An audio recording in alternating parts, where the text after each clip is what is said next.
Hannah, stop calling our office. Ang dumi at mga basura sa lupa mo ay walang halaga sa amin. Cruz Estates has no business with a bankrupt farm, so please do not drag my name into your family's pathetic misery. Ang malamig at mapang-aping boses na yon mula sa voicemail ay patuloy na umuulit sa basag na screen ng lumang telepono ni Hannah. Sa maliit at madilim na kusina ng kanilang lumang bahay, dahan-dahang ibinaba ni Hannah ang hawak niyang bundle ng mga sariwang bulaklak. 2:00 na ng madaling araw. Sa nakalipas na 5 oras, walang tigil niyang inaayos ang mga huling tangkay ng rosas at chrysanthemum upang madala sa pamilihan sa umaga. Ang kanyang mga daliri ay tadtad ng maliliit na sugat mula sa mga tinik, nanginginig sa pagod at lamig ng hangin sa Tagaytay. Ang bawat bulaklak na kanyang itinatali, gamit ang lumang laso na paborito ng kanyang yumaong ama, ay katumbas ng pambili ng gamot ng kanyang kapatid na si Wyatt, at pambayad sa kuryenteng kanina pa nagbabantang maputol. Nang marinig ang huling salita sa mensaheng iyon, tila nawala ng lakas ang kanyang mga bisig. Hindi siya sumigaw. Hindi rin siya lumuha. Ang tanging naramdaman niya ay ang unti-unting pagpikit ng kanyang lalamunan sa matinding sikip, habang ang bawat hibla ng kanyang kalamnan ay tila nanigas. Ang bango ng mga bulaklak na kanina lang ay nagbibigay sa kanya ng pag-asa ay biglang naging mapait at nakasasakal sa kanyang pangamoy. Tumingin siya sa lumang litrato ng kanyang ama na nakasabit sa dingding, kung saan ang mga ngiti nito ay tila unti-unting nilalamon ng dilim ng gabi. Bakit ang mga taong may hawak ng kapangyarihan at kayamanan ay siyang may karapatang tapakan ang aming danggal, habang kaming mga nagpapadulas ng dugo at pawis sa lupa ay pilit na ibinabaon sa limot? Nabalik lamang ang kanyang diwa nang marinig ang isang kakaiba at mabigat na tunog mula sa malayo. Ang tang-ininig ng mga salaming bintana ng kanilang lumang bahay ay sinundan ng mabagal, ngunit tuloy-tuloy na ugong ng malalaking makina. Gumagapang ang tunog na iyon sa sahig, umaakyat sa kanyang mga paa hanggang sa kanyang dibdib. Ate Hannah, naririnig mo ba yon? Mula sa madilim na pasilyo, lumabas si Wyatt, ang kanyang mas batang kapatid, habang kusot pa ang mga mata at may hawak na flashlight. Ang kanyang manipis na katawan ay nanginginig sa lamig. Oyet, stay inside. Huwag kang lalabas. Bulong ni Hannah. Bagaman ang kanyang sariling puso ay nagsisimula ng tumibok ng napakabilis. Isiniwot ni Hannah ang lumang jacket ng kanyang ama, ang tanging bagay na nagbibigay sa kanya ng proteksyon laban sa bagsik ng mundo, at lumabas sa veranda. Ang makapal na hamog ng Tagaytay ay sumalubong sa kanya. Ngunit sa gitna ng puting sining ng kalikasan, nakita niya ang 3 dambuhalang flatbed truck na dahan-dahang umaatras sa dulo ng kanilang lupain, sa mismong bahagi kung saan nakatanim ang mga huling punla ng bulaklak. Walang anumang ingay ng boses ng tao. Ang tanging naririnig lamang ay ang mabigat na pag-ikot ng mga gulong sa basang lupa at ang tunog ng mga kadena. Mula sa malayo, nakita ni Hannah ang dahan-dahang pag-angat ng likod ng mga truck. Sa isang iglap, daan-daang mabibigat na bagay ang gumulong pababa, sumisira sa mga bakod at bumabaon sa kanilang taniman. Nang matapos ang kanilang maruming gawain, ang 3 truck ay mabilis na humarurot palayo, iniwan ang magkapatid sa gitna ng makapal na usok ng krudo at alikabok. Nang sumikat ang araw, ang hamog ay dahan-dahang napawi upang ipakita ang isang malupit na katotohanan. Ang kanilang tanging 2 ektarya ng patag at matabang lupa, ang natitirang bahagi ng Mercader Farm na ginagamit nila upang mabuhay, ay natatakpan na ngayon ng isang bundok ng mga bariles ng alak. Daan-daang bariles na gawa sa lumang kahoy, ang iba ay basag at may tagas, ang nakatambak ng walang kaayusan. Ang bawat bariles ay may eleganteng tatak na selyado sa pamamagitan ng apoy. Cruz Estates and Cellars. Ano to, ate? Bakit nila itinapon ang mga basura nila dito? Halos maiyak si Wyatt habang pinagmamasdan ang mga nasirang punla ng kanilang mga bulaklak. Bago pa man makasagot si Hannah, isang puting sasakyan na may selyo ng pamahalaan ang pumasok sa kanilang bakuran. Bumaba mula rito si Mr. Abernathy, isang matikas at seryosong opisyal mula sa kagawaran ng kapaligiran at likas na yaman. Hawak nito ang isang clipboard at may bitbit na mga lalagyan para sa pagsusuri. Sino ang may-ari ng lupang ito? Tanong ni Mr. Abernathy nang walang anumang pagbate. Ako po, sir, lumapit si Hannah. Pinipilit na patatagin ang kanyang boses sa harap ng opisyal. Kagabi lang po itinapon yan dito. Mula po yan sa Cruz Estates. Makikita niyo naman po ang tatak sa mga bariles. Hindi nakininig si Mr. Abernathy. Naglakad siya patungo sa tambak, lumuhod, at kumuha ng sample ng madilim na likido na umaagos mula sa mga basag na bariles patungo sa lupa. Pagkatapos ng ilang sandali ng pagsusuri, humarap siya kay Hannah nang may malamig na mukha. Miss Mercader, ang mga bariles na ito ay naglalaman ng concentrated wine dregs, tartaric acid, at matatapang na chemical na ginagamit sa paglilinis ng mga bodega ng alak. Ito ay itinuturing na mapanganib na basura sa ilalim ng batas. Ang mga chemical na ito ay unti-unti nang sumisipsip sa lupa at sisira sa inyong groundwater. Pero sir, hindi sa amin yan. Cruz Estates ang nagtapon yan dito kagabi. May mga truck silang pumasok. May ebidensya ba kayo? May nakuha ba kayong plaka ng mga truck? O video recording ang mismong pagtatapon? Putol ni Mr. Abernathy sa kanyang mga salita. Naitikom ni Hannah ang kanyang bibig. Sa dilim ng gabi at kapal ng hamog, wala silang nakuhang kahit anong patunay, kundi ang mga nakasulat sa kahoy. Under the law, Miss Mercader, kung sino ang may-ari ng lupa kung saan matatagpuan ang mapanganib na basura, siya ang may pananagutan sa paglilinis nito. I am giving you 30 days upang linisin ang buong lugar na ito at ibalik sa normal ang kondisyon ng lupa. Kung hindi, ang korte ay magpapataw sa inyo ng multa na 25,000 peso para sa bawat araw na lumipas pagkatapos ng deadline. 25,000 pesos a day? Halos sumigaw si Wyatt sa likod ni Hannah. Saan kami kukuha ng ganyang pera? Wala nga kaming pambayad sa kuryente. Inabot ni Mr. Abernathy ang opisyal na citation kay Hannah. Maari ninyong ireklamo ang Cruz Estate sa korte, ngunit habang walang opisyal na desisyon ang hukom, ang responsibilidad ng paglilinis ay nananatili sa inyo. Good day, Miss Mercader. Nang umalis ang sasakyan ng opisyal, ang buong paligid ay muling naging tahimik. Ngunit para kay Hannah, ang katahimikang iyon ay mas masakit pa sa kulog. Tiningnan niya ang foreclosure notice mula sa bangko na kanina pa niya hawak sa kanyang bulsa. Ang bangko ay nagbigay sa kanila ng 3 linggo upang bayaran ang natitirang utang ng kanilang ama, kung hindi ay kukunin ang kanilang bahay. Ngayon, kasama ang banta ng DENR, ang kanilang buhay ay tuluyan ng gumuho. Napaupo si Hannah sa tabi ng isa sa mga bariles. Dahandang dumampi ang kanyang palad sa magaspang at basang kahoy na may amoy ng maasim at bulok na ubas.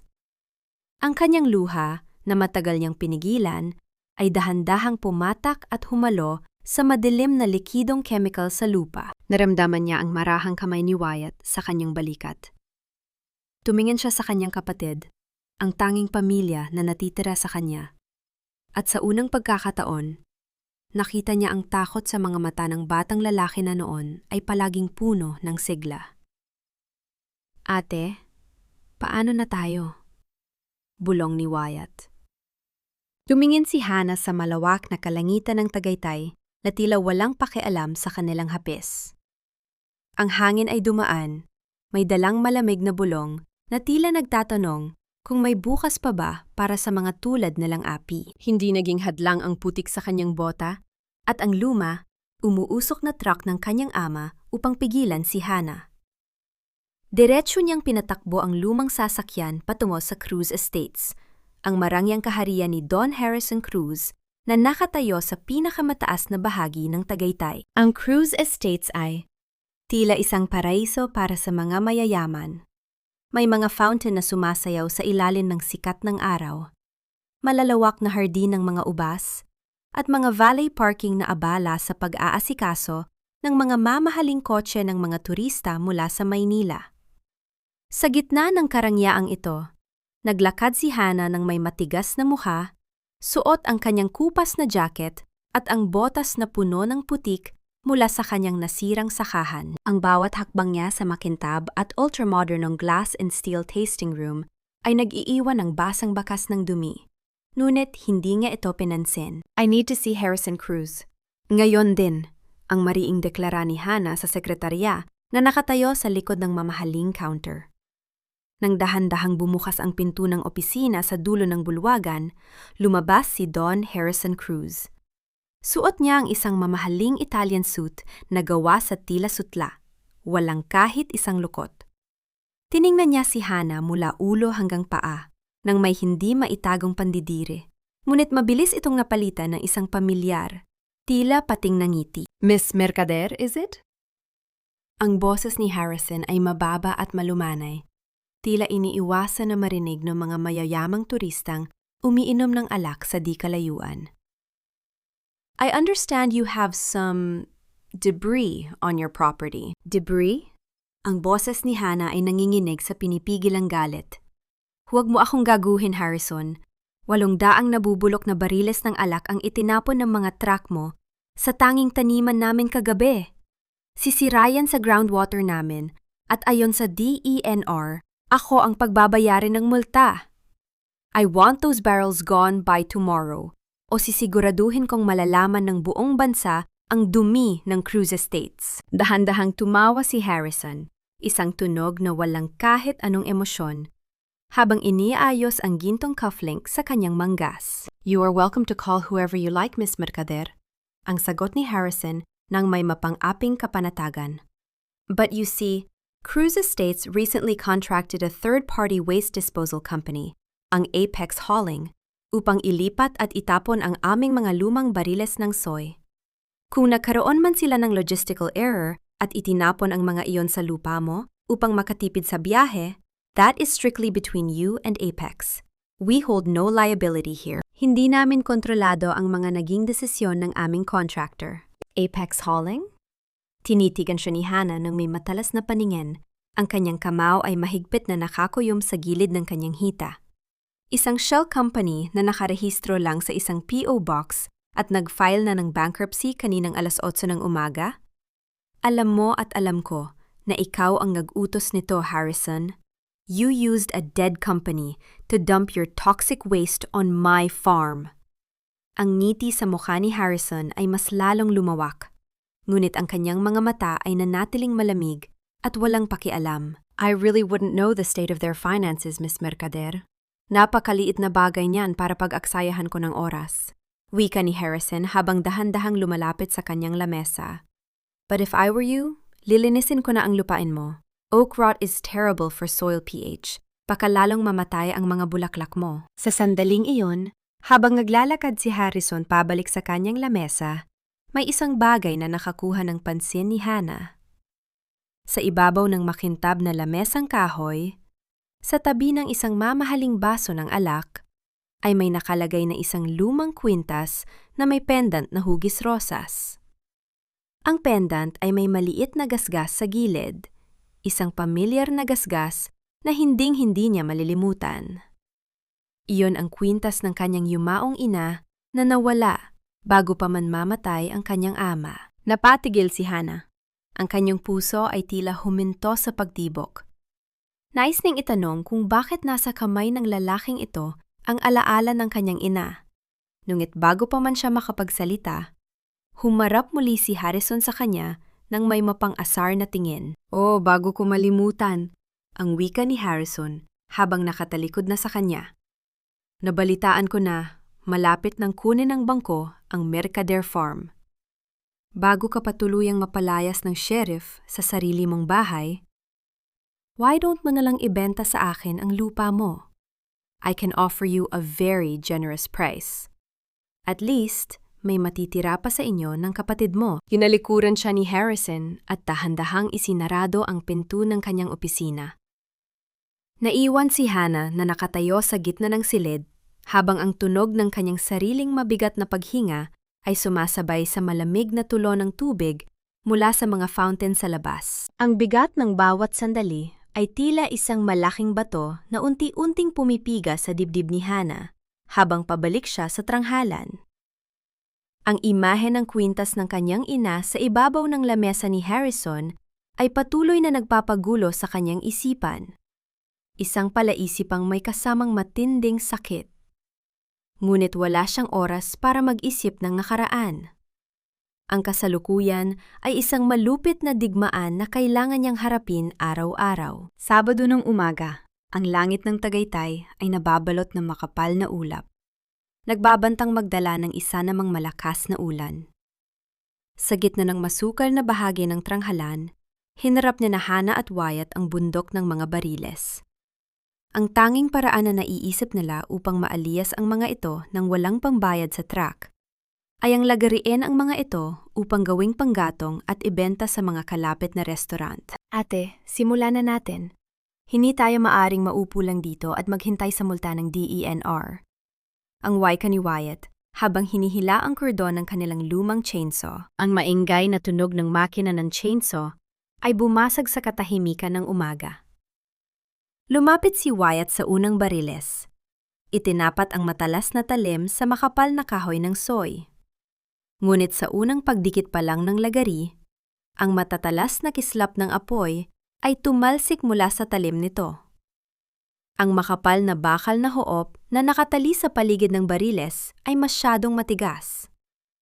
Sa loob lamang ng isang oras, ang matatalas na ngipin ng kanilang lagari ay tuluyang napurol at nasira. Hindi sumuko si Wyatt.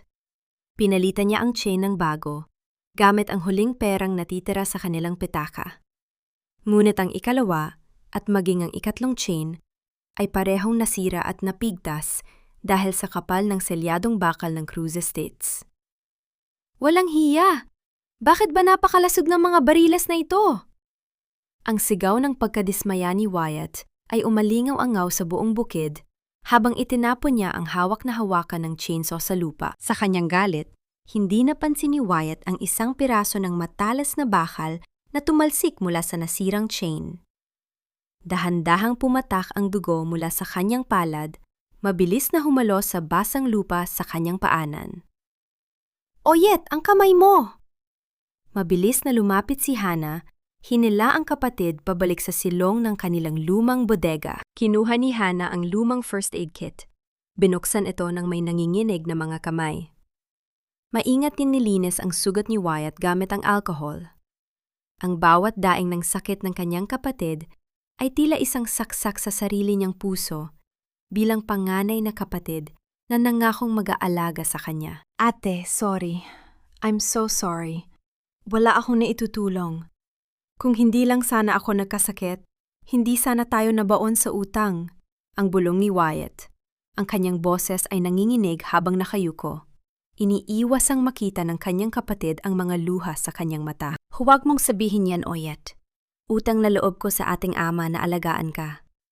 Walang may kasalanan nito, kundi ang kasakiman ni Harrison Cruz. Ang malumanay, ngunit mariing sagot ni Hannah habang maingat na itinatali ang puting benda sa kamay ng kapatid.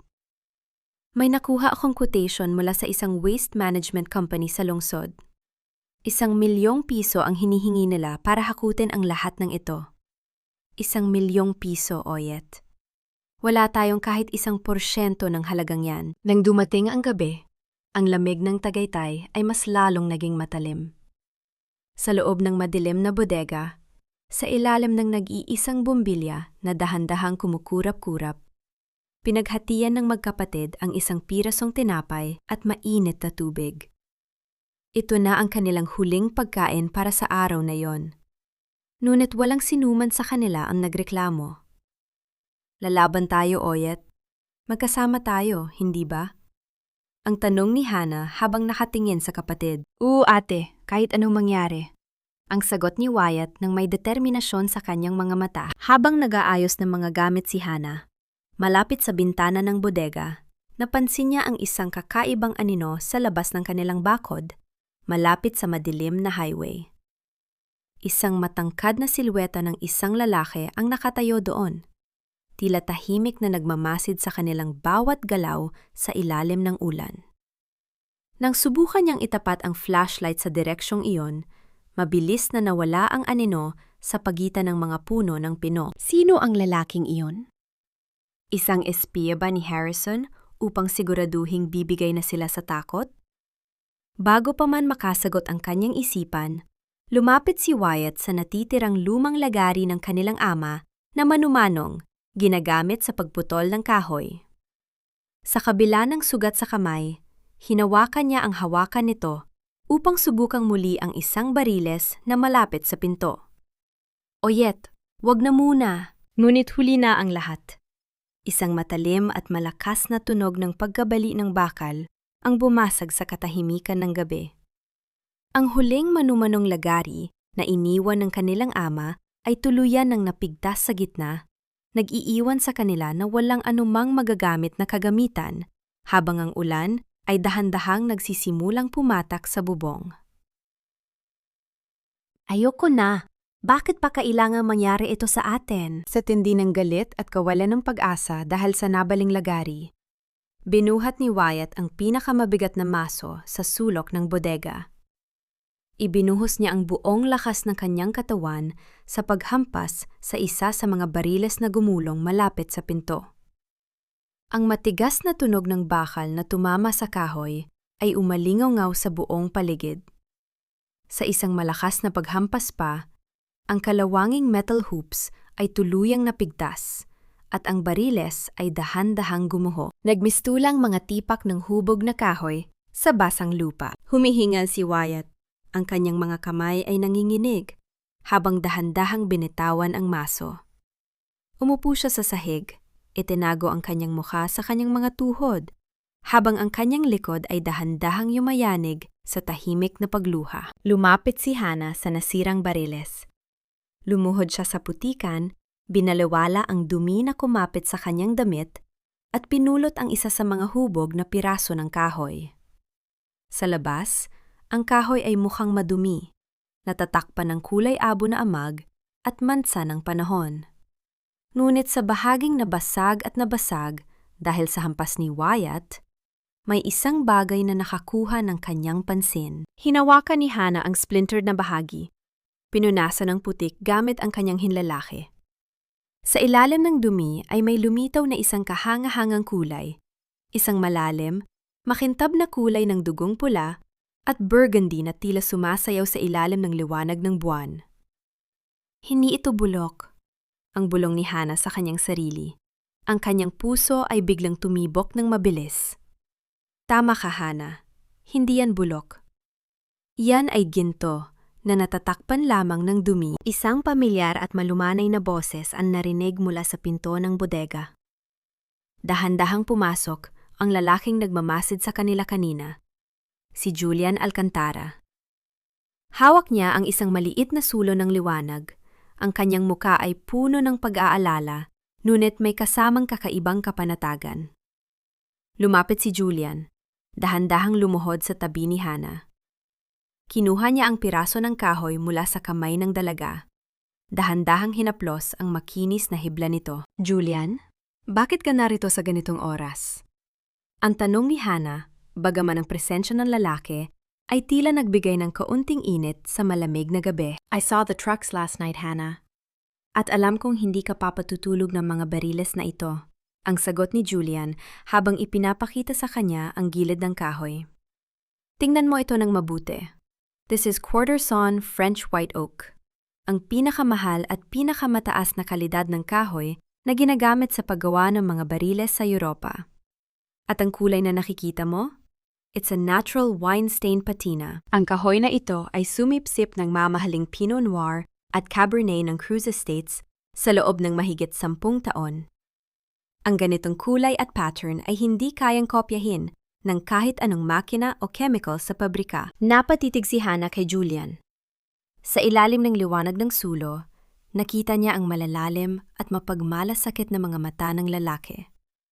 Sa isang maikling sandali, dahan-dahang inabot ni Julian ang kanyang kamay upang punasan ang mansa ng dumi sa pisngi ni Hannah. Ang init ng kanyang daliri ay tila isang munting apoy na gumising sa nanlalamig na pag-asa ng dalaga. Huwag kang mawawala ng pag-asa, Hannah. Ang basurang itinapon ni Harrison upang pabagsakin ka ay maaari nating gamitin upang muling itayo ang iyong pangarap. Ang bulong ni Julian. Ang kanyang boses ay puno ng emosyon. Ba't paano natin ito mapoproseso? Wala na kaming kagamitan, Julian. Nasira na ang lahat. Ang sagot ni Hannah. Ang kanyang boses ay muling nanghina sa bigat ng katotohanan. Tutulungan kita. May mga kagamitan ako sa aking maliit na nursery. At alam ko kung paano gamitin ang lumang planner ng iyong ama. Wika ni Julian. Tumingin si Hannah sa kanya. Ngunit may isang bagay na nagdala ng pagdududa sa kanyang isipan.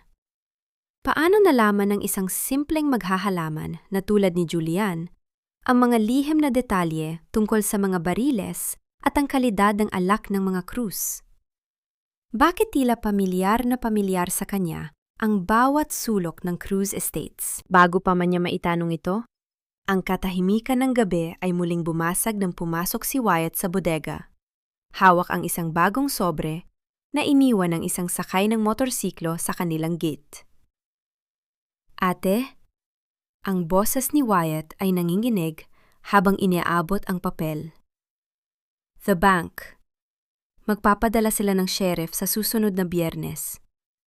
Mayroon na lamang tayong 7 araw upang bayaran ang buong utang o tuluyan na tayong palalayasin. Ang papel na hawak ni Hannah ay dahan-dahang nalukot sa kanyang kamay. Ang oras ay hindi na lamang lumilipas. Ito ay dahan-dahang sumasakal sa kanila. Ang hawak na papel mula sa bangko ay tila isang hatol ng kamatayan na unti-unting pumapatay sa natitirang lakas ni Hannah. 7 araw.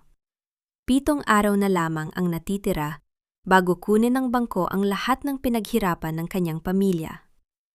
Ngunit sa gitna ng matinding takot, ang mahinahon at mainit na tapik ni Julian sa kanyang balikat ay tila isang angkla na pumigil sa kanya sa tuluyang paghulas. Hannah, tumingin ka sa akin. Ang bulong ni Julian. Ang kanyang boses ay tila isang tanging lunas sa gulo ng kanyang isipan. Huwag mong tingnan ang 7 araw na parang katapusan. Tingnan mo ito bilang pagkakataon upang lumaban. Mayroon tayong kahoy.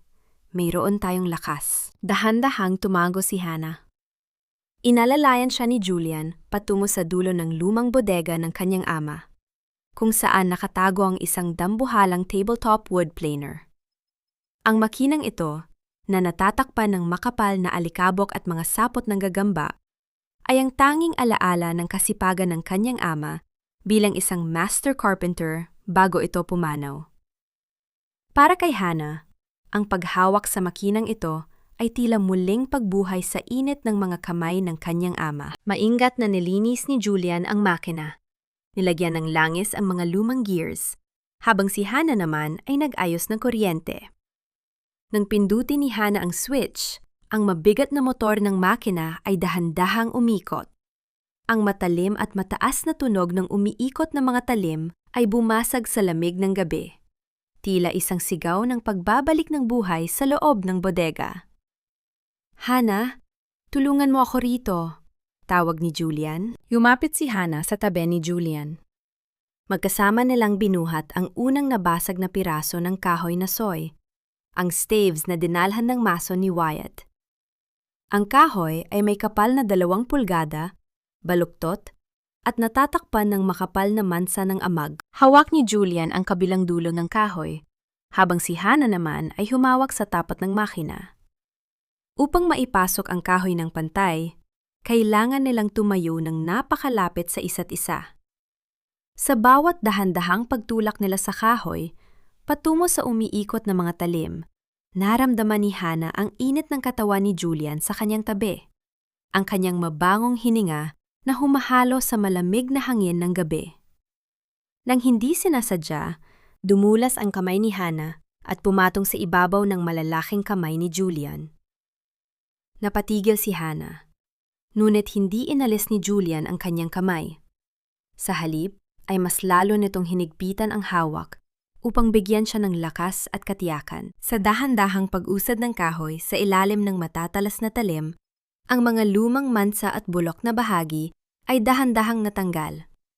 Nagliparan ang mga maliliit na piraso ng kahoy na parang pulang nyebe sa hangin. Nang lumabas ang kahoy sa kabilang dulo ng makina, napatitig silang dalawa.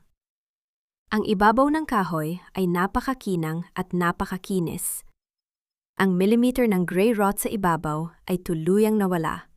Naglantad sa napakagandang natural na gray ng soy na may marbled swirl ng burgundy, crimson, at burnt amber. Do you know how much raw, quarter-sawn French oak costs?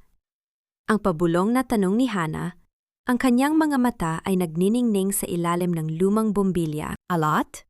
Ang nakanghiting tugon ni Julian, bagaman alam na niya ang sagot. A fortune, Julian, ang sagot ni Hannah habang dahan-dahang hinahaplos ang makinis na kahoy. At ang mansang ng alak na ito? It's priceless. Walang sinuman sa industriya ng muebles ang may ganito. Dahil ang mga bariles na ito ay ginawa gamit ang tradisyonal na paraan ng pagbabaluktot sa France, na tanging ang Cruz Estates lang ang may kakayahang mag-import para sa kanilang pinakamahusay na reserba. Ang paliwanag ni Julian nang hindi nag-iisip. Napatigil si Hannah sa kanyang narinig. Tiningnan niya si Julian nang may pagdududa. Paano mo nalaman ang bagay na yan, Julian? Ang mga detalyeng yan ay tanging ang mga wine master lang ng mga Cruz ang nakakaalam. Naiwas ni Julian ang kanyang tingin sa isang sandali. Dahan-dahang ibinaba ang hawak na kahoy. Sa kanyang pag-iwas, bahagyang nakuha ng pansin ni Hannah ang isang lumang pilak na keychain na nakasabit sa kanyang bulsa. May nakaukit na maliit na selyo ng pamilya Cruz. Bago pa man makasagot si Julian, isang mabigat na tunog ng mga yabag ng bota ang narinig mula sa labas ng bodega. Mabilis na pinatay ni Hannah ang makina. Sa pagkawala ng ingay ng planner, narinig nila ang dahan-dahang pag-atras ng isang tao sa pagitan ng mga halaman sa labas. Tila may nagmamasid sa kanilang bawat galaw sa loob ng dilim. Ang gabi ng pangamba ay lumipas, ngunit ang misteryo ng mga yabag ng bota sa labas ng kanilang bodega ay hindi nawala sa isipan ni Hannah. Gayunpaman, alam niyang ang tunay na kaaway ay hindi ang mga anino sa dilim, kundi ang mabilis na pagtakbo ng oras. 4 na araw na lamang ang natitira bago dumating ang sheriff ng bangko, at kailangan nila ng isang himala. Kailangan nating buuin ang unang lamesa, Julian. Na yun din, ang wika ni Hannah habang iginuguhit ang disenyo sa isang lumang piraso ng karton. Nagdisenyo si Hannah ng isang malaki at rustic farmhouse dining table. Dahil ang mga staves ng bariles ay natural na baluktot, hindi madali ang pagpapantay sa mga ito. Dito nakatulong ang kaalaman ni Julian. Gumawa sila ng isang makeshift steam box upang mapalambot ang kahoy sa pamamagitan ng mainit na singaw, bago ito maingat na ipitin sa ilalim ng mabibigat na clamp upang maging tuwid at patag. Ang bawat piraso ay pinagdugtong gamit ang matibay na industrial epoxy na siyang nagbigay daan upang ipakita ang natural na marbled swirl ng kulay alak na tina ng kahoy. Habang abala sina Hannah at Julian sa ibabaw ng lamesa, si Wyatt naman, sa kabila ng kanyang sugat sa kamay, ay tumulong upang painitin at baluktutin ang mga kalawangin at mabibigat na bakal na hoops ng mga bariles. Ginamit nila ang mga ito upang i-forge ang mga minimalist industrial legs ng lamesa. Nilagyan nila ito ng clear coat upang mapanatili ang natural weathered na itsura ng bakal nang hindi ito kinakalawang muli. 4 na araw ng walang tulog na pagtatrabaho ang lumipas bago tuluyang natapos ang unang lamesa. Nang ilapat ni Hannah ang huling patong ng tung oil sa ibabaw ng kahoy, tila sumabog ang natatanging ganda nito. Ang malalalim na pulang tono ng soy ay kuminang sa ilalim ng araw, nagpapakita ng isang sining na sabay na rustic at napakamarangya. Ito ay hindi lamang isang lamesa. Ito ay isang obra maestra. Napakaganda, ate. Parang hindi galing sa basura. Ang gulong ni Wyatt habang pinupunasan ang kanyang pawis. Inilagay nila ang napakabigat na lamesa sa likod ng kanilang lumang Ford pickup at tinakpan ito ng makapal na tarpaulin. Kasama si Wyatt, naglakbay si Hannah patungong Makati at Bonifacio Global City, BGC, kung saan matatagpuan ang mga pinakasikat na artisan furniture galleries sa bansa. Habang binabaybay ang kahabaan ng highway mula Tagaytay, napansin ni Hana sa side mirror ang isang makintab na itim na kotse, isang Mercedes S-Class, na kanina pa sumusunod sa kanila mula pa sa labas ng kanilang tranghalan. Sino nasa loob nito? Isang espiya muli ni Harrison? Nang makarating sila sa Makati, dinala ni Hana ang lamesa sa unang mamahaling tindahan ng Webles. Ngunit pagkababa pa lamang nila ng tarpaulin, ang manager ay mabilis na umiling. "I'm sorry, Miss Mercader. We cannot accept your furniture." Ang malamig na sagot ng manager. "Bakit? Hindi niyo pa nga nakikita ang kalidad nito?" Ang pakiusap ni Hana. "May tumawag na po sa aming may-ari mula sa Cruz Estates. Sinabing ang sinumang tumanggap ng produkto mula sa inyo ay mawawalan ng kontrata sa lahat ng kanilang mga proyekto at resort. We cannot risk our business for a single table." Ang bulong ng manager bago pumasok muli sa loob. Hindi sumuko si Hana. Dinala niya ang lamesa sa ikalawa, ikatlo, hanggang sa ika-6 na gallery sa BGC. Ngunit ang bawat pintuan ay tila nakasarado para sa kanila. Ang mahabang kamay ng impluwensya ni Don Harrison Cruz ay nauna pa sa kanilang pagdating, nilalagyan ng lason ang bawat pagkakataon na meron sila. Hapon na, at ang langit ng Makati ay nagsisimula ng magdilim habang ang ulan ay dahan-dahang pumatak sa semento. Nakatayo si Hana sa tabi ng kanyang lumang truck sa gilid ng daan, habang ang kanyang obra maestra ay nananatiling walang bumibili. Ang bawat patak ng ulan ay tila sumasabay sa kanyang dahan-dahang pagbagsak sa kawalan ng pag-asa. Ang pinakamahirap na bahagi ng laban ay ang pag-alam na may hawak kang kayamanan, ngunit walang sinumang may sapat na tapang na tumingin sa iyong direksyon. Sa ilalim ng malamig at patuloy na pagbuhos ng ulan sa Bonifacio Global City, naramdaman ni Hana ang tindi ng kawalan ng pag-asa habang hinahaplos ang basang tarpaulin na nagtatakip sa kanyang obra maestra. "Ate, uuwi na ba tayo? Masisira ang lamesa sa ulan." Ang bulong ni Wyatt. Ang kanyang boses ay nanginginig sa lamig at pagod. "Isa na lang, Oyet." "Ang huling tindahan sa dulo ng pasilyo," ang sagot ni Hana, pinipilit na huwag ipakita ang panghihina ng kanyang tuhod. Dinala ni Hana ang kanyang lumang truck sa isang tahimik at artsy na sulok ng BGC, kung saan nakatayo ang isang maliit, ngunit napakamarangyang artisan furniture boutique. Ang may-ari nito ay si Fiona, isang kilalang independent designer na sikat sa pagpili ng mga kakaibang kagamitan para sa mga penthouse ng mga diplomatiko at mayayaman na walang pakialam sa mga malalahing korporasyon tulong ng Cruz Estates. Nang pumarada ang lumang truck sa harap ng boutique, lumabas si Fiona mula sa kanyang glass door, may hawak na payong. Tiningnan niya ang lumang sasakyan, ngunit nang dahan-dahang hilahin ni Hana ang basang tarpaulin upang ipakita ang lamesa, napatigil si Fiona sa kanyang paghakbang. Dahan-dahang lumapit si Fiona, ibinaba ang kanyang payong, at hinaplos ang napakakinis na ibabaw ng kahoy na soy na may mansa ng kulay burgundy. Ang kanyang mga mata ay nanatiling nakatitig sa bawat hibla ng kahoy. "Where did you source this wood?" Ang tanong ni Fiona, ang kanyang boses ay puno ng pagkamangha. "It's reclaimed French white oak, sourced from a premium vineyard in Tagaytay," ang sagot ni Hana, nararamdaman ang mabilis na tibok ng kanyang dibdib habang naghihintay ng hatol. "Napakaganda. This is not just a table. This is art." Ang wika ni Fiona habang tinitingnan ang mansa ng alak na sumisipsip sa bawat hibla ng soy. "The patina is completely natural. Hindi mo ito makukuha sa pamamagitan ng chemical. It takes years of wine aging to get this deep red hue." "Bibilhin niyo po ba?" Ang tanong ni Wyatt na hindi na napigilan ang kanyang kaba. Numiti si Fiona, tumingin kay Hana at tumango. "I will buy it on the spot. 140,000 piso at hindi lang yan." Kumuha si Fiona ng kanyang checkbook mula sa kanyang mamahaling bag. "Gusto kong umorder ng 3 pang katulad nito para sa isang bagong hotel project na hawak ko. Heto ang tseke para sa 200,000 piso." bilang deposito para sa mga susunod na lamesa. Nang iabot ni Fiona ang tseke kay Hannah, Naramdaman ng dalaga ang dahan-dahang panginginig ng kanyang mga daliri. Ang perang ito ay higit pa sa sapat upang bayaran ang buwanang multa ng DENR at pigilan ang pagkuha ng bangko sa kanilang bahay. Naligtas ang kanilang tranghalan.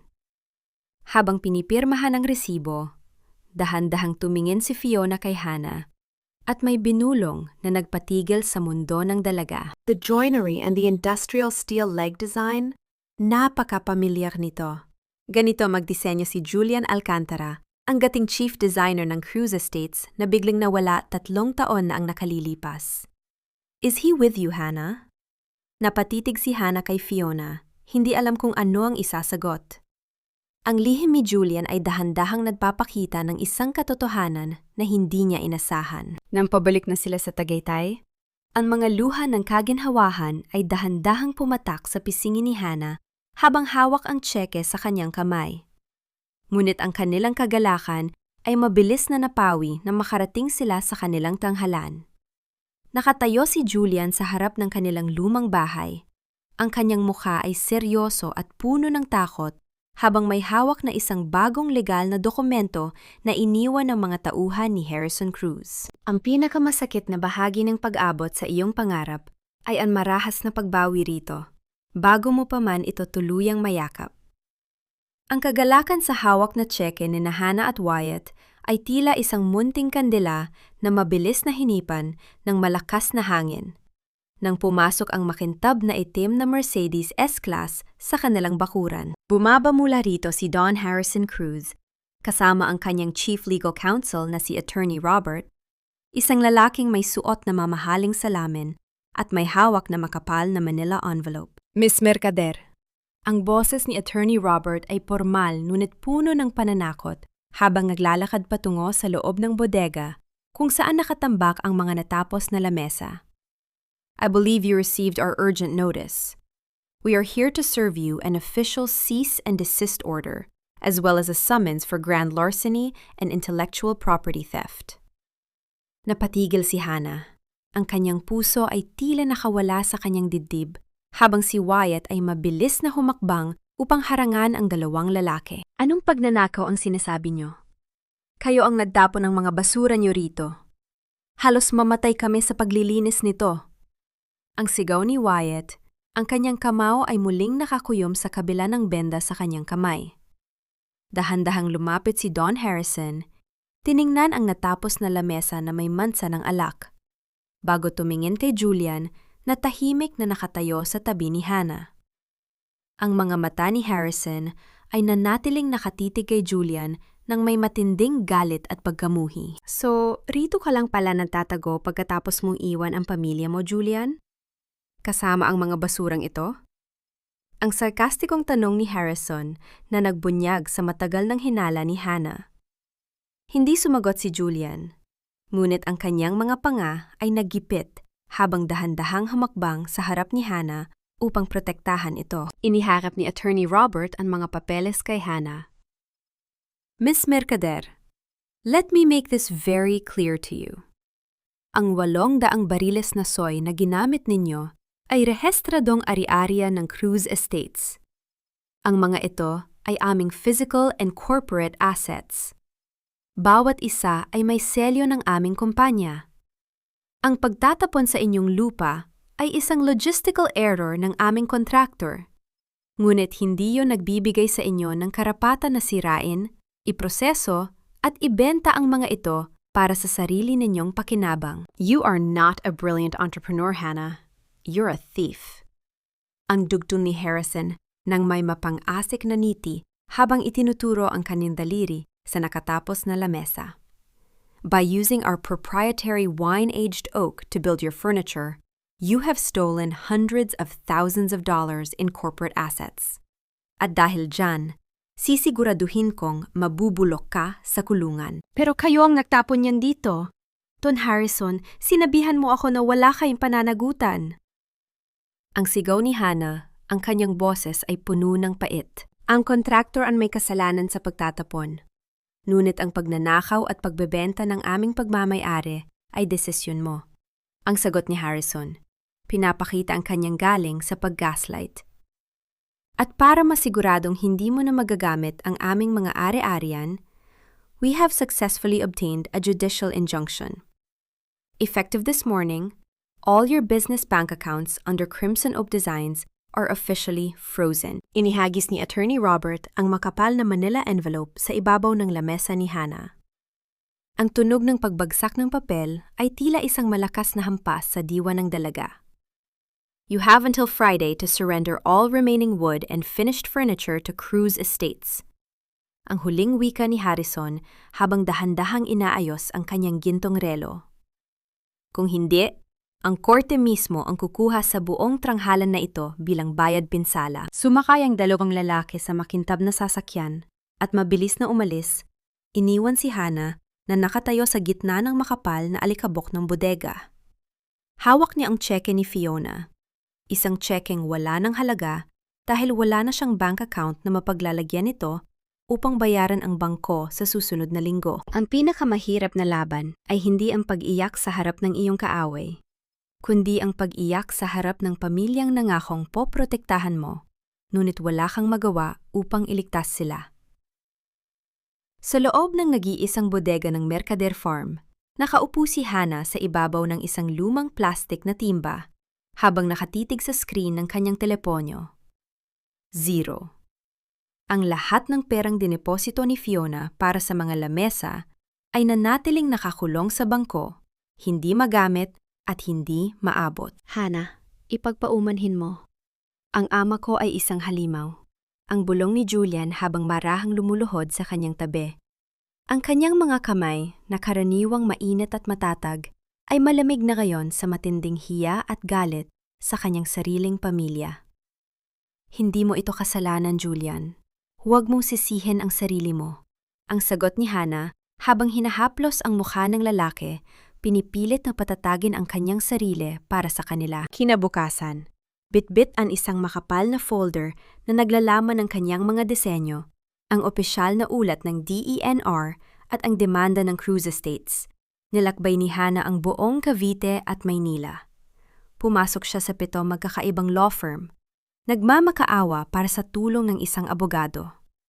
Ngunit sa bawat pagbasa nila sa pangalang Abercrombie at Partners, ang pinakamakapangyarihang law firm na hawak ni Harrison, lahat sila ay magalang, ngunit mabilis na nagatras. We cannot handle your case, Miss Mercader. Cruz Estates has too much influence in the court, at wala kaming kakayahang harapin sila. Ang paulit-ulit na tugon na tila isang malamig na pader na humaharang sa kanyang bawat hakbang. Habang papatapos ang araw, sa huling opisina na kanyang pinasukan, isang batang junior clerk ang lihim na lumapit kay Hannah habang siya ay pababa ng hagdan.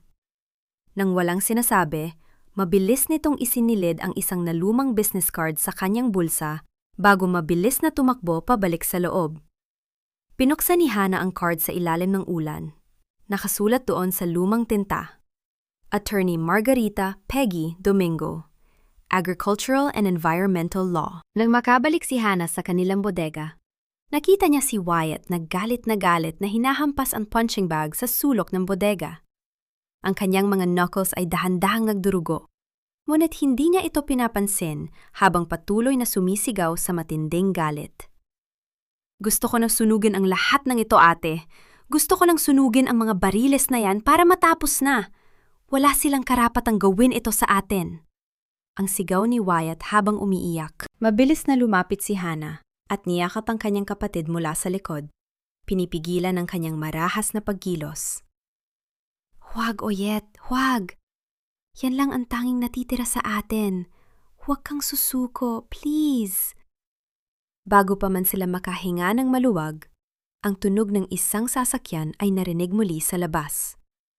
2 lalaki na may suot na formal na uniforme ng korte ang pumasok sa loob ng bodega. Hawak ang mga dilaw na selyo at mga papel. Miss Hannah Mercader, we are here to execute the judicial injunction. Ang deklara ng sheriff habang dahan-dahang idinidikit ang dilaw na tape na may nakasulat na sealed by order of the court. Sa ibabaw ng kanyang kauna-unahang obra maestra, at sa mga natitirang piraso ng soy. Sinubon ni Wyatt na lumaban, ngunit mahigpit siyang hinawakan ni Julian mula sa likod. Napaluhod si Hannah sa sahig, habang pinagmamasdan ang dilaw na selyo na dahan-dahang, nagpapadilim sa kanilang tanging pag-asa. Tila isang malamig na rehas na tuluyang, nagkukulong sa kanilang kinabukasan. Ang tunay na pag-asa ay hindi matatagpuan sa mga makikintab na gusali ng Makati, kundi sa mga maalikabok na sulok kung saan ang mga lumang leon ay tahimik na naghihintay ng kanilang pagkakataon. Bit-bit ang natitirang lakas ng kanyang loob. Tinahak ni Hannah at Julian ang maalikabok na hagdanan patungo sa itaas ng isang maingay na hardware store sa Cavite. Ang opisina ni Attorney Margarita Peggy Domingo ay maliit, masikip, at puno ng mga nagtataasang tumpok ng mga lumang libro ng batas. Amoy langis, kalawang mula sa ibaba, at matapang na Barako coffee ang sumalubong sa kanila. Sa likod ng isang lumang lamesang kahoy, nakaupo ang isang 60 taong gulang na babaeng may kulay pilak na buhok, may matatalas na berdeng mata, at may boses na may gas-gas ng usok ng sigarilyo. Naupo kayo, ang paanyaya ni Peggy. Ang kanyang boses ay paos, ngunit may kasamang kakaibang otoridad habang dahan-dahang nagbubuhos ng 2 tasa ng mainit at maitim na kape para sa kanila. Inilapag ni Hannah ang makapal na manila envelope ng demanda sa ibabaw ng lamesa.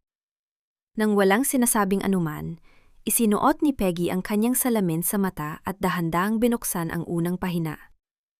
Sa loob ng 3 oras, walang sinumang nagsalita sa loob ng silid. Ang tanging naririnig lamang ay ang dahan-dahang paglipat ng mga pahina ng papel at ang malalalim na paghinga ni Peggy habang paminsan-minsan ay humihitit sa kanyang sigarilyo. Nang dahan-dahang ibaba ni Peggy ang huling pahina. Isang nakatatakot ngunit napakatalas ng ngiti ang dahan-dahang sumilay sa kanyang muka. Harrison Cruz is arrogant. Napaka-arogante. Ang paos na wika ni Peggy habang tinutuktok ang kanyang mahabang kuko sa ibabaw ng dokumento. Sanay siya sa pangbubuli sa mga maliliit na magsasaka na hindi nagbabasa ng fine print ng batas.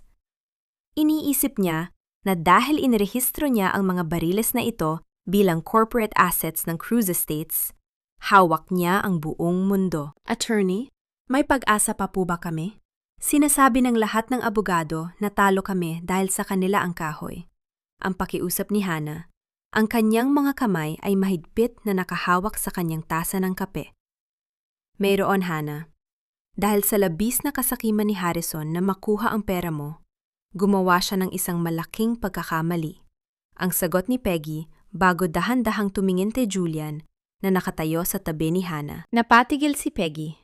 Tinitigan si Julian ng may matalas na pagsusuri bago dahan-dahang lumambot ang kanyang mukha. Teka, ikaw ang anak ni Maria Alcantara, hindi ba? Ang unang asawa ni Harrison na namatay sa kalungkutan dahil sa kanyang karahasan?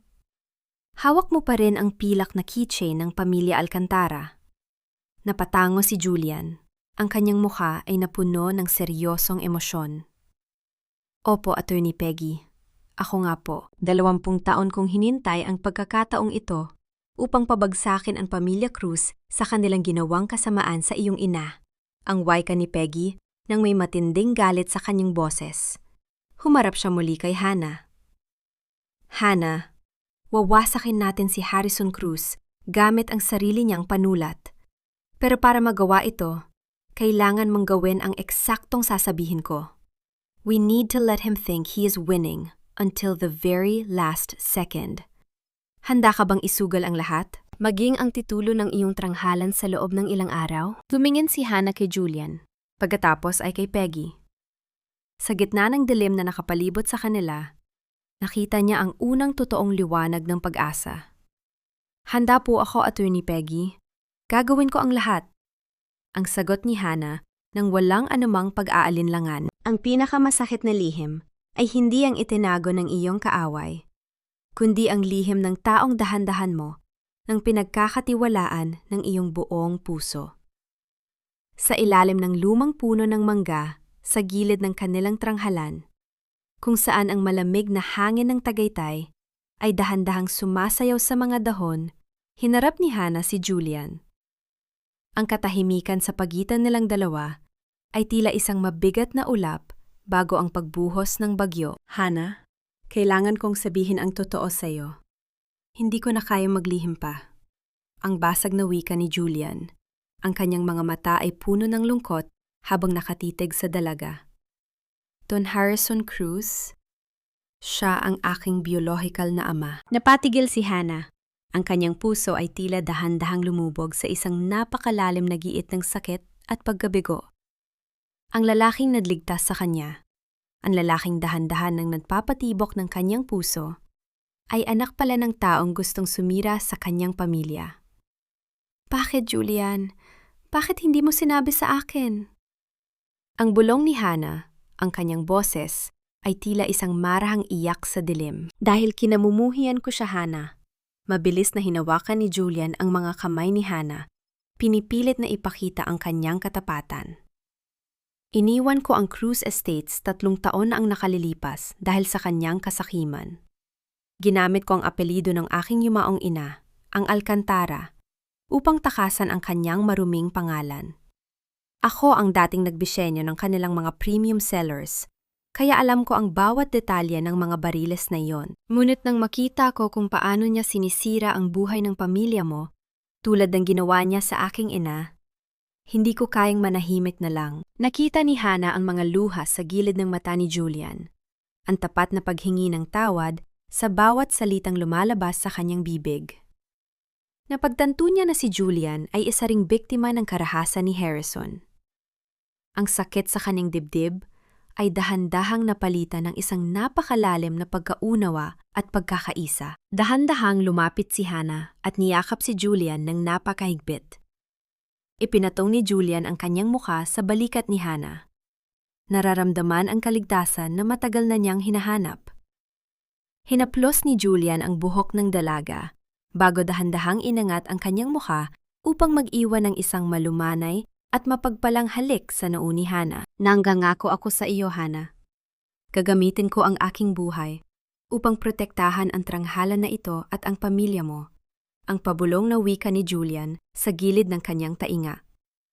Naglakad sila pabalik sa bahay, kung saan si Wyatt ay mahimbing na natutulog pagkatapos nilang gamitin ang huling pera ng Crimson Oak upang makuha ito sa piyansa mula sa presinto dahil sa pagharang sa sheriff. Habang sila ay nag-aayos ng mga gamit, may ipinakita si Julian kay Hannah.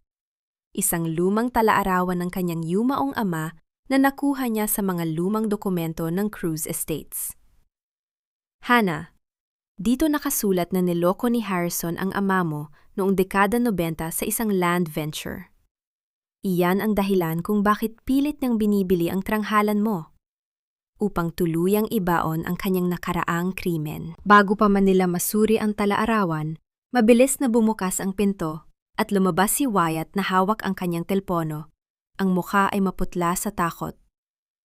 Ate, tumawag si Attorney Peggy, ang nanginginig na wika ni Wyatt. Harrison's lawyers successfully advanced the hearing. It's set para bukas ng 9:00 ng umaga. Gusto nila tayong hulihin ng walang kahit anong depensa. Ang pinakamatapang na sundalo ay hindi ang walang takot, kundi ang sundalong nanginginig ang mga kamay sa kaba, ngunit patuloy pa ring humahakbang patungo sa larangan ng digmaan. Sa loob ng maliit at lumang kusina ng mga merkader, ang gabi, bago ang paglilitis, ay nababalot ng matinding tensyon. Sa gitna ng lamesa, nakatayo ang isang gaserang dahan-dahang gumagawa ng mga anino sa dingding, habang si Attorney Peggy Domingo ay tahimik na humihigop ng kanyang mainit na kape. Hindi ko inaasahan na gagawin ito ni Harrison. He really wants to crush us before we can even prepare. Ang wika ni Wyatt. Ang kanyang boses ay puno ng kaba habang nakaupo sa tabi ng kanyang ate. Let him try, ang sagot ni Peggy.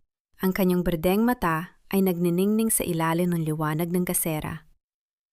Harrison Cruz thinks he is the smartest man in the country. Sinasabi niya sa kanyang demanda na ninakaw mo ang kanyang mamahaling French oak upang ibenta para sa sarili mong pakinabang. But look at this paragraph, Hannah. Inilapit ni Peggy ang papel sa tapat ng gasera. Itinuro ng kanyang kulubot na daliri ang isang particular na linya.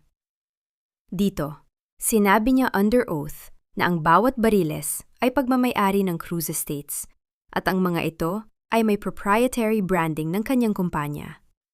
Inangkin niya ang buong pagmamay-ari ng mga bariles na iyon. Ano po ang ibig sabihin niyan, Attorney Peggy? Tanong ni Hannah. Ang kanyang puso ay dahan-dahang pinupuno ng pag-asa. Ibig sabihin, Hannah, by claiming ownership of those barrels to sue you, Harrison officially admitted that he is the owner of the hazardous chemical waste inside them. Ang paliwanag ni Peggy, ang kanyang boses ay may kasamang paos na tawa. Under the Republic Act, 6,900 at 69, ang Toxic Substances and Hazardous and Nuclear Wastes Control Act, ang sinumang may-ari ng mapanganib na dumi na itinapon sa isang protektadong agricultural watershed ay criminally and civilly liable. Ang parusa ay hindi lang multa, kundi pagkabilanggo ng hanggang 12 taon. Napatitig si Hannah kay Julian. Nakita niya ang seryosong mukha ng lalaki, na handang harapin ang pagbagsak ng kanyang sariling ama upang protektahan ang katotohanan. Dahan-dahang ibinaba ni Hannah ang kanyang kamay sa ilalim ng lamesa. Hinawakan ang malamig na kamay ni Julian.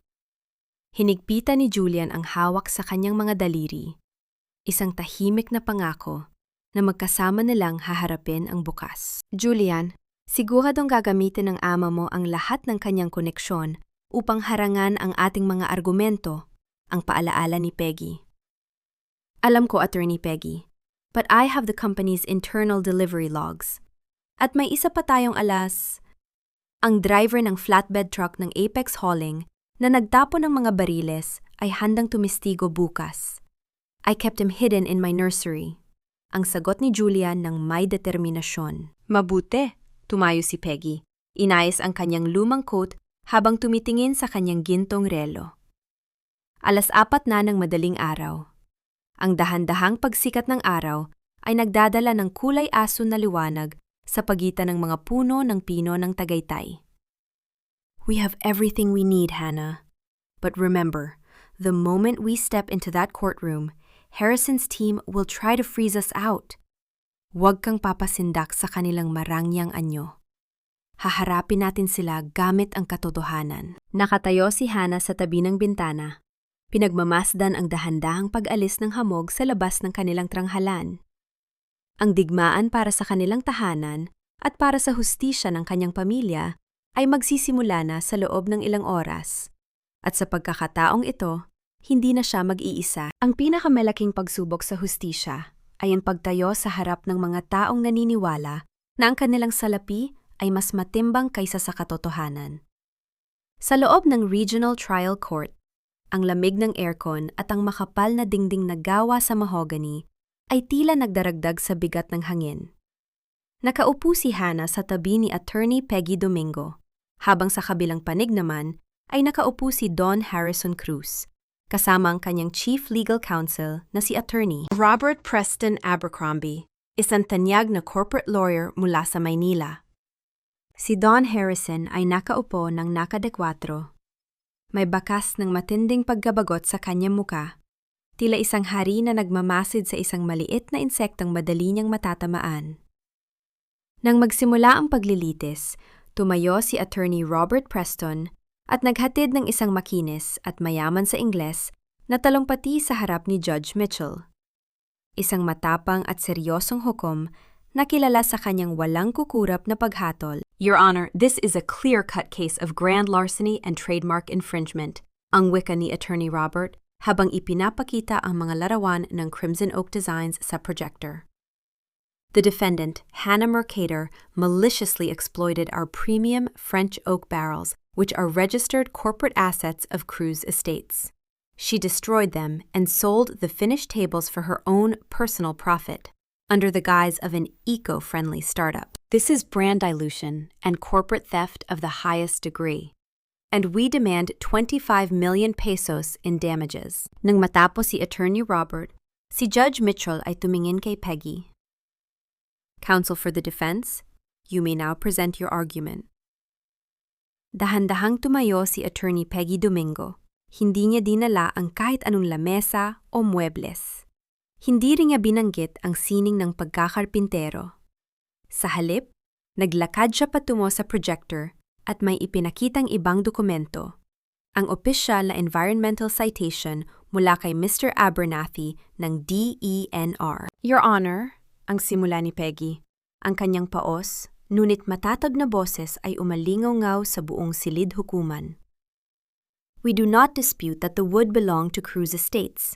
Sa katunayan, kami ay labis na nagpapasalamat dahil formal na inangkin ni Don Harrison Cruz under oath sa kanyang demanda na ang 800 bariles na yon ay pagmamay-ari niya. Ngunit ang aming tinututulan ay kung bakit si Don Harrison ay nagtapon ng 80,000 pound ng mapanganib na dumi ng kanyang korporasyon sa isang protektadong agricultural watershed. Ipinakita ni Peggy sa screen ang ulat ng laboratorio ng DENR.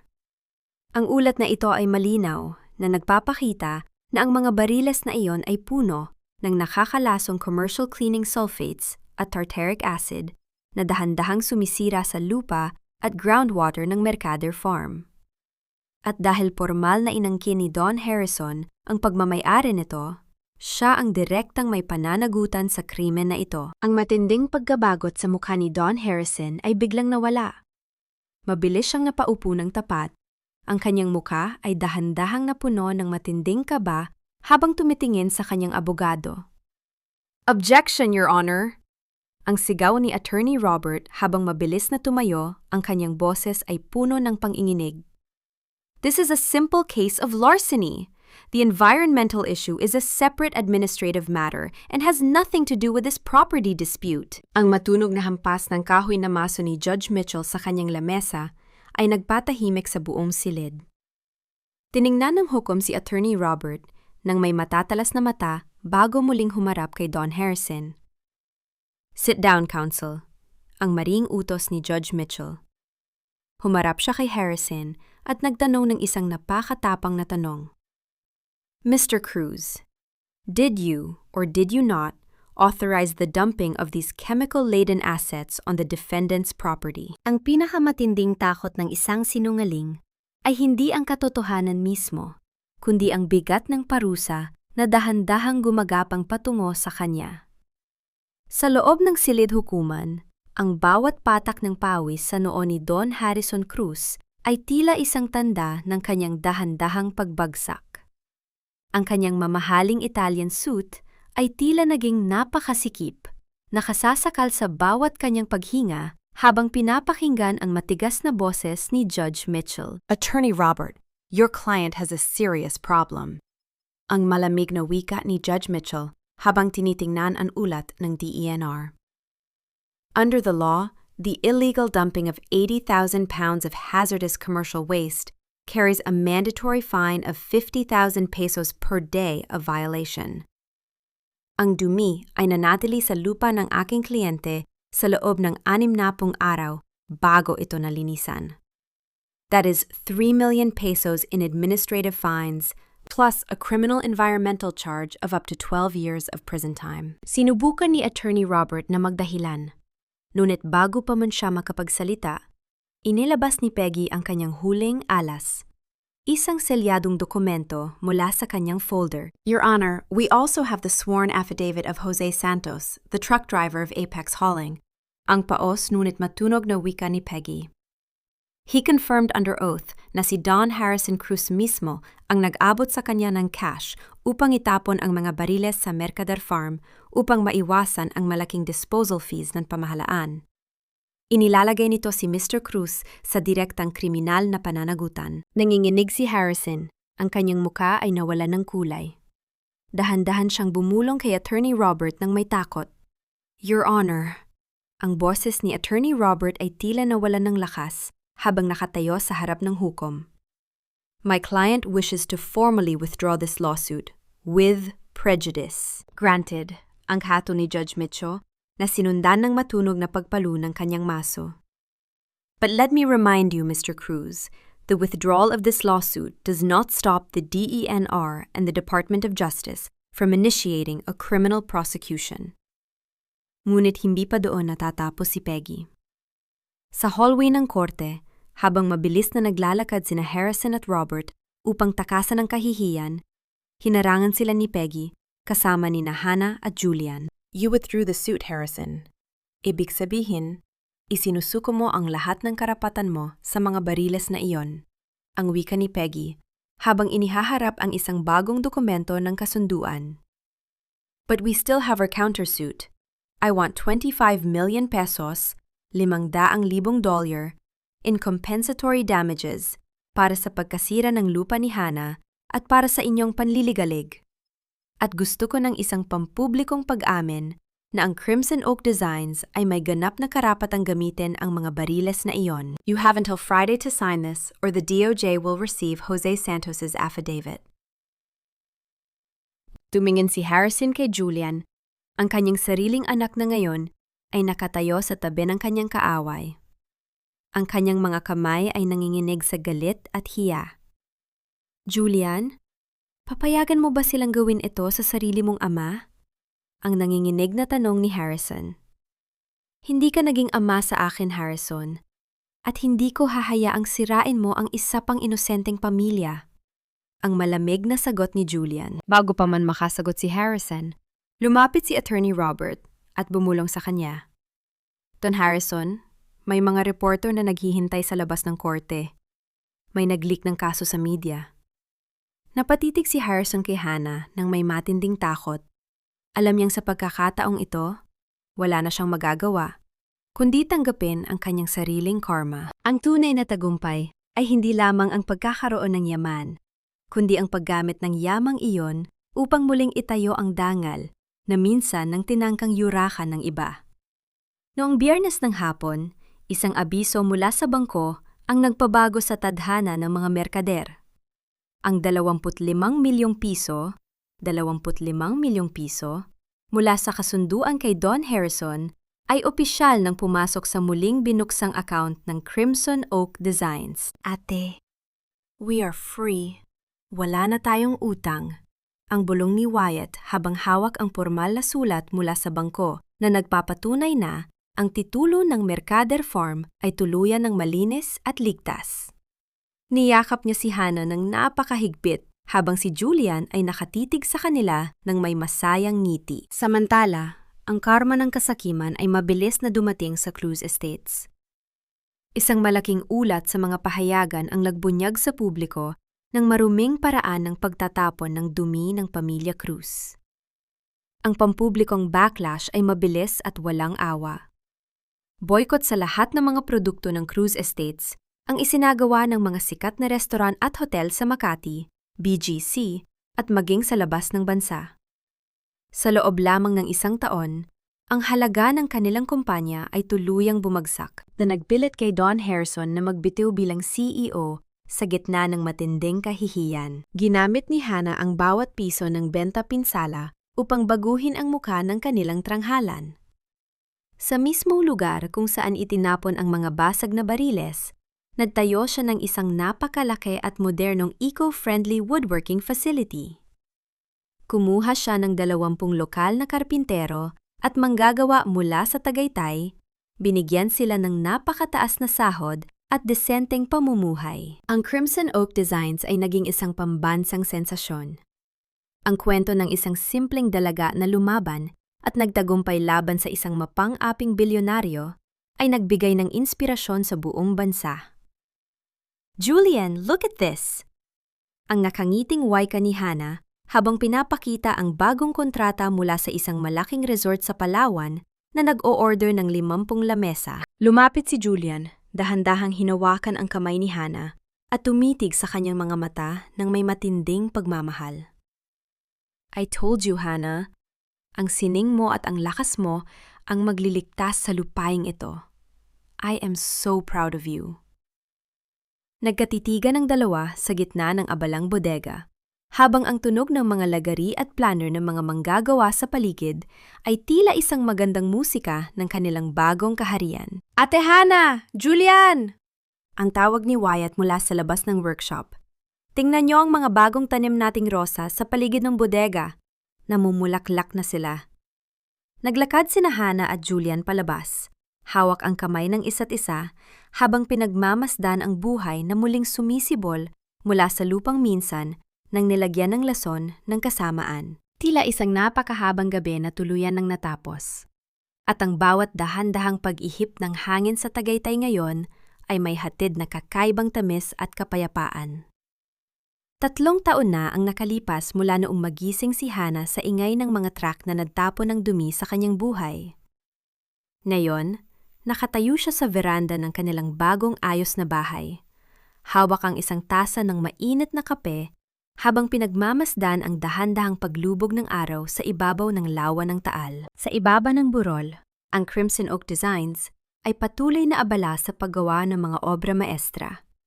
Ang dating binalot ng lason na lupa ay natatakpan na ngayon ng mga kulay rosas at pulang bulaklak na sumasayaw sa hangin. Hannah, ang lalim na naman ng iniisip mo. Ang malumanay na bulong ni Julian habang dahan-dahang yumayakap sa kanya mula sa likod. Ipinatong ni Julian ang kanyang baba sa balikat ni Hannah, nararamdaman ang marahang tibok ng puso ng kanyang asawa. Iniisip ko lang kung paano nagbago ang lahat, Julian. Ang nakangiti sagot ni Hannah habang dahan-dahang hinahawakan ang mga daliri ng lalaki. Pinatawad na ba ni Hannah si Don Harrison Cruz? Ang tanong na ito ay madalas na tinatanong sa kanya ng marami. Ang pagpapatawad ay hindi nangangahulugang ang tama ang ginawang kasamaan ng iba. Pinatawad niya si Harrison hindi dahil karapat-dapat ito, kundi habil ayaw na niyang bitbitin ang bigat ng galit sa kanyang puso. Ang pagpapatawad ang naging tanging susi upang tuluyan niyang mapalaya ang kanyang sarili at ang kanyang pamilya mula sa anino ng nakaraan. Nahanap na ba nila ang ganap na kapayapaan? Oo. Ang kapayapaan ay hindi ang kawalan ng unos sa buhay, kundi ang pagkakaroon ng matatag na tahanan at mga taong nagmamahal sa iyo sa gitna ng bagyo. Nakita niya ang kapayapaan sa bawat tawa ni Wyatt, na ngayon ay isa ng matagumpay na manager ng kanilang workshop, at sa bawat gabi na natutulog siya sa tabi ni Julian nang walang takot sa bukas. Ang aral na nais-iwan ni Hannah para sa bawat nakikinig ay simple. Ang bawat basura, bawat sakit, at bawat kawalang katarungan na itinapon sa iyo ng mundo ay hindi ang katapusan ng iyong kwento. Ang mga iyon ay mga hilaw na materyales lamang. Kung mayroon kang lakas ng loob na linisin ang putik, lagariin ang mga pader ng kapahamakan at iproseso ang sakit gamit ang pag-ibig, maaari mong itayo ang isang napakatatag na kaharian mula sa sarili nilang dumi. Huwag kailanman hayaan na tratuhin ka ng iba na parang isang binaliwalang tapunan ng basura.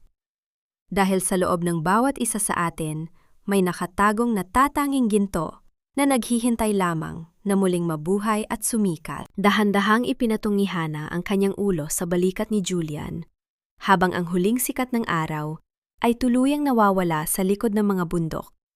Nag-iiwan ng isang napakagandang kulay ng burgundy at amber sa langit. Isang sining ng kalikasan na katulad ng kulay ng kanilang pag-ibig at tagumpay. Dahan-dahang lumubog ang araw sa Tagaytay. Nag-iiwan ng pulang guhit sa langit na nagpapatunay na ang bawat mahabang gabi ay may katapat na payapang umaga. Mga mahal kong tagapakinig, maraming salamat sa inyong pagtitiwala at pagsama sa akin hanggang sa huling hantungan ng kwentong ito. Habang isinusulat ko ang bawat salita ng kanilang pakikibaka, labis na nadurog ang aking puso sa eksenang nakatayo si Hannah sa gilid ng kalsada sa BGC, sa ilalim ng malamig na ulan, habang yakap ang kanyang magandang lamesa na walang sinumang may tapang na bumili dahil sa takot sa mayaman. Ang sandaling iyon ng matinding kalungkutan ay hango sa mga totoong kwento ng pagsasakripisyo ng maraming kababaihan sa labas ng ating mga pintuan. Isang patunay na ang kwentong ito ay isinulat ng may matinding pagmamahal at pag-unawa sa bigat ng buhay. Ang bawat isa sa atin ay parang isang piraso ng bariles ng soy. Marumi sa labas, mansado ng maasim na alak ng kabiguan, at itinapon sa putika ng kawalang katarungan. Ngunit kung hahayaan nating hagurin ang ating mga sugat ng tamang pag-unawa, ang bawat mansa ng ating nakaraan ay magiging isang napakagandang pattern ng tagumpay na walang sinumang makakagaya. Kung kayo ang nasa kalagayan ni Hannah, ipiliin niyo rin ba ang magpatawad at tanggapin ang settlement para sa kapayapaan ng inyong pamilya? O ipagpapatuloy ninyo ang laban sa korte upang makulong ang taong sumira sa inyo? Sana ay ibahagi ninyo ang inyong saloobin sa ibaba. Saan niya ba kayo nakikinig ngayon habang dinaramdam ang kwentong ito? Habang nagtitimpla ba ng kape? Nagluluto para sa pamilya? O nag-aayos ng mga kagamitan sa bahay? Isulat ninyo ito sa comment section dahil palagi akong narito, handang makinig at makiramay sa inyong sariling mga kwento ng buhay. Huwag niyo rin pong kalimutang i-like at i-share ang video na ito para sa iba pang mga puso na kasalukuyan ding lumalaban sa kanilang sariling unos. Nawa ipatuloy kayong patatagin ng pag-ibig at gabayan ng kapayapaan sa inyong bawat hakbang. Hanggang sa muling pagtatagpo ng ating mga puso, tula ng kwento, ang huling obra ng Crimson Oak. Pansin. Ang lahat ng mga tauhan at sitwasyon sa kwentong ito ay katang-isip lamang, nilikha para sa layuning libangan at upang maghatid ng positibong mensahe. Ang karapatang-ari ng kwentong ito ay pagmamay-ari ng channel Puso Diaries.